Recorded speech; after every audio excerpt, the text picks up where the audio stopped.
चलिए सुनते हैं गोवा एक्सप्रेस के एक सफर की सच्ची कहानी। एक ऐसा सफर जो बहुत ही डरावना बन गया। सोचिए जरा, चलिए देखते हैं एक यात्री के साथ आखिर हुआ क्या था। कहानी बहुत ही मामूली तरीके से शुरू होती है। ये कहानी है अमित की, जिसने अकेले ही गोवा घूमने का प्लान बनाया था। घूमने फिरने का शौकीन तो था, पर उसका स्वभाव थोड़ा लड़ाकू था, इसलिए वो अक्सर अकेले ही सफर करता था। तो अमित गोवा एक्सप्रेस के स्लीपर कोच में चढ़ा। ट्रेन खचाखच भरी थी और वो अपनी सीट के लिए लड़ झगड़ रहा था। वो सो गया, पर कुछ देर बाद जब उसकी आंख खुली तो कोच लगभग खाली हो चुका था।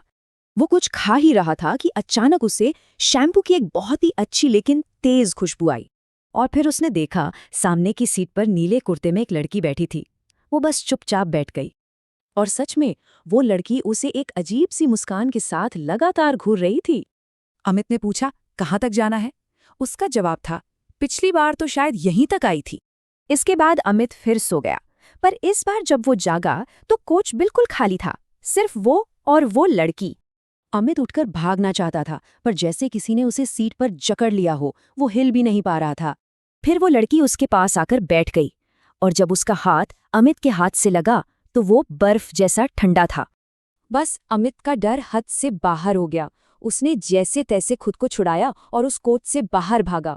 भागकर वो अगले कोच में पहुंचा तो देखा कि वहां सब कुछ नॉर्मल था। लोग थे, बातें हो रही थीं। लेकिन उसे अपने सामान की चिंता हुई, तो हिम्मत करके वो वापस अपने कोच में गया। और वहां जाके वो चौंक गया। कोच फिर से लोगों से भरा हुआ था, जैसे कुछ हुआ ही नहीं। एक बुजुर्ग ने उसे परेशान देखकर कहा, बेटा, कोई लड़की नहीं थी, तुम तो अकेले थे और नींद में बड़बड़ा रहे थे। उसी बुजुर्ग ने फिर वो कहानी सुनाई। 2 साल पहले इसी रूट पर एक लड़की के साथ बहुत बुरा हादसा हुआ था। इस घटना के बाद अमित की गोवा ट्रिप तो खराब हो ही गई। उसका मन किसी भी चीज में नहीं लगा। बाद में किसी ने कहा कि अमित का ऑरा शायद ऐसा है जो ऐसी चीजों को अपनी तरफ खींचता है। आज भी अमित रात में उस रूट पर सफर करने से डरता है। उसे लगता है वो कहीं फिर ना दिख जाए। सवाल ये है कि क्या सच में कुछ लोगों के पास ऐसी शक्तियां होती हैं जो उन्हें वो दिखाती हैं जो आम इंसान नहीं देख सकते?